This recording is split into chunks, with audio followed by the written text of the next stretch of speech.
నమస్తే అండి, welcome to my channel. Please like, share and subscribe. ఈరోజు అయితే చాలా త్వరగా లేచామండి, ఎందుకంటే ఈరోజు సంకటహర చతుర్దశి పూజ అయితే చేయించుకుందాము అనేసి త్వరగా అయితే లేచామన్నమాట.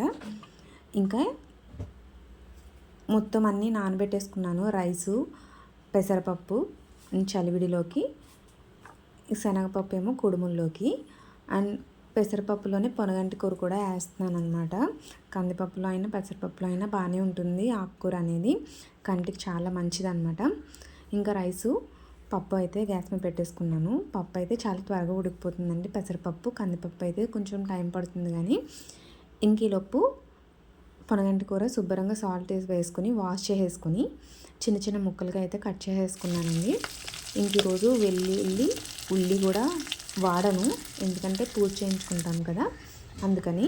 ఇంకా అవి లేకుండా అయితే పప్పు తాలింపు అయితే వేసేసుకున్నానండి. ఇంక ఈరోజు అయితే కుడుములు చేసుకోవాలి, అంటే ప్రసాదం పెట్టాలి కదండి, నైవేద్యం, అందుకనేసి కుడుములు అయితే ప్రిపేర్ చేస్తున్నాను అనమాట. ఈ వరి నూక తీసుకుంటే చాలా బాగుంటున్నాయండి కుడుములు, చాలా బాగా వస్తున్నాయి అన్నమాట. మా అమ్మగారు అయితే ఆవిడ ఇసురుకుంటారనమాట, ఆ నూకతో అయితే చేసుకుంటారు.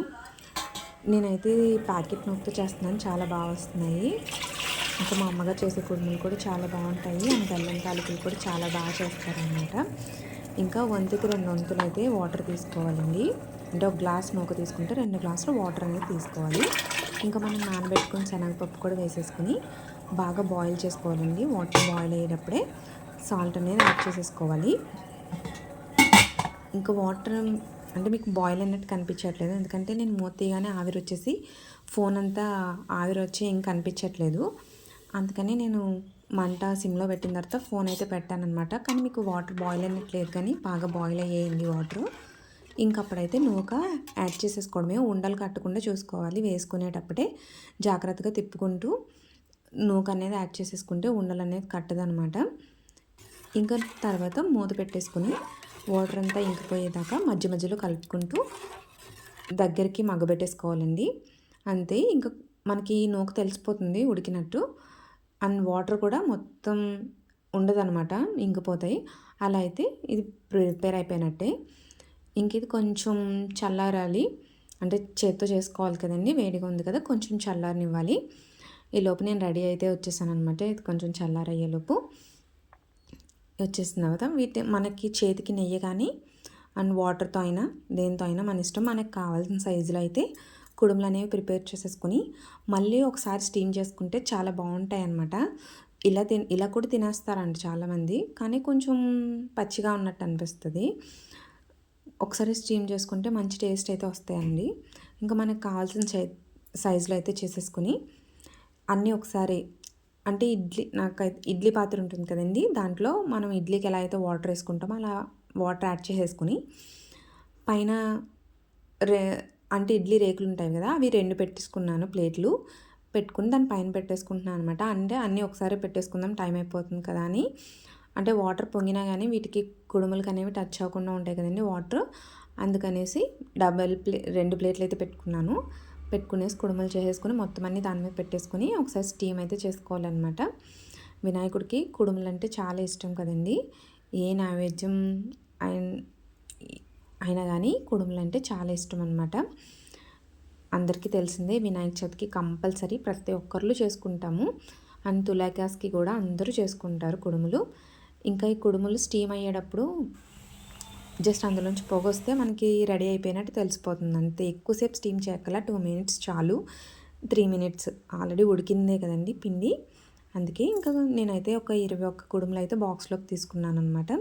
తీసుకొని టెంపుల్కి అయితే వెళ్ళిపోయాము. అక్కడైతే మాతో ముందు మామూలుగా పసుపు వినాయకుని చేయించి వినాయకుడి పూజ అయితే చేయించారు. తర్వాత అయితే వినాయక విగ్రహానికి ఇలా అభిషేకం అయితే చేస్తామన్నమాట. అన్ని పంచామృతాలు, పసుపు, గంధం అన్ని వాటర్తో అనమాట, విభూది అండ్ ఒట్టివేలు అంటారు కదండి, ఆ ఒట్టివేలతో కూడా అభిషేకం అవి పెట్టేసి పైనుంచి వాటర్ అయితే పోస్తామన్నమాట.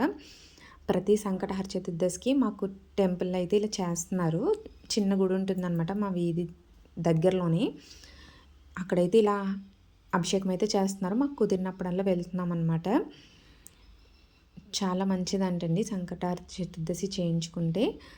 అండ్ మెయిన్ ఎవరైనా సొంత ఇల్లు కావాలి అనుకున్న వాళ్ళు కోరుకుని కనుక చేయించుకుంటే చాలా మంచిదంటండి. చాలామంది ఇంట్లోనే ఈ వ్రతం అయితే చేసుకుంటారు. కానీ పంతులు గారు ఈ మధ్య కాలంలోనే ఇక్కడైతే చేసుకోండి అమ్మ చాలా మంచిది అనేసి వీధిలో అందరితోనూ చేయిస్తున్నారనమాట. ఎవరికి కుదిరినప్పుడు వాళ్ళు వెళ్తున్నారు ప్రతి నెల. అంటే నెలలో ఒకరోజే కదండి వచ్చేది. ఎవరికి వీలైనప్పుడు వాళ్ళు అయితే వెళ్ళి ఇలా అభిషేకం అయితే చేసుకుంటున్నాం అనమాట. ఇంకా అయితే అభిషేకం అయితే కంప్లీట్ అయిపోయిందండి. ఇంకా తర్వాత స్వామివారిని మాకు వచ్చినట్టు నచ్చినట్టు అలంకరించేసుకుని దీపం అండ్ నైవేద్యం స్వామివారికి అయితే చూపించేసామన్నమాట. ఇంకా కరెక్ట్గా కరెంట్ పోయింది. నేనైతే వీడియోస్ తీస్తున్నట్టు ఎవరికి చెప్పలేదు కదండి, అందుకని వీడియోస్ తీయడానికి కొంచెం భయం అనమాట. ఇంకెలాగో కరెంట్ పోయింది, లైట్ కోసం ఫోన్ ఆన్ చేశాం కదా, ఇంకా తర్వాత అంతా అలా వదిలేసాను అనమాట ఫోన్ని. ఇంకా స్వామివారికి అందరూ కుడుములు తీసుకొచ్చారు కంపల్సరీ. అండ్ చలివిడి, వడపప్పు, బెల్లం, పానకం ఇవైతే కంపల్సరీ అనమాట. ఇంకా పులిహార అయితే పంతులు గారు తీసుకొచ్చారు ప్రసాదం పంచిపెట్టడానికి. ఇంక ఇలా అయితే నైవేద్యం చెల్లించేసి స్వామివారికి అయితే హారతి ఇచ్చేసామన్నమాట. అంతేనండి, ఈరోజు పూజ అయితే ఇలా కంప్లీట్ అయిందనమాట. సంకటహార చతుర్దశి చాలా మంచిదంట. కనీసం కుదిరితే ఈ వినాయకుడి దర్శనం అయినా చేసుకోండి. Thank you for watching. మీకు వీడియో కనుక నచ్చితే లైక్ చేయండి, షేర్ చేయండి, సబ్స్క్రైబ్ చేయండి.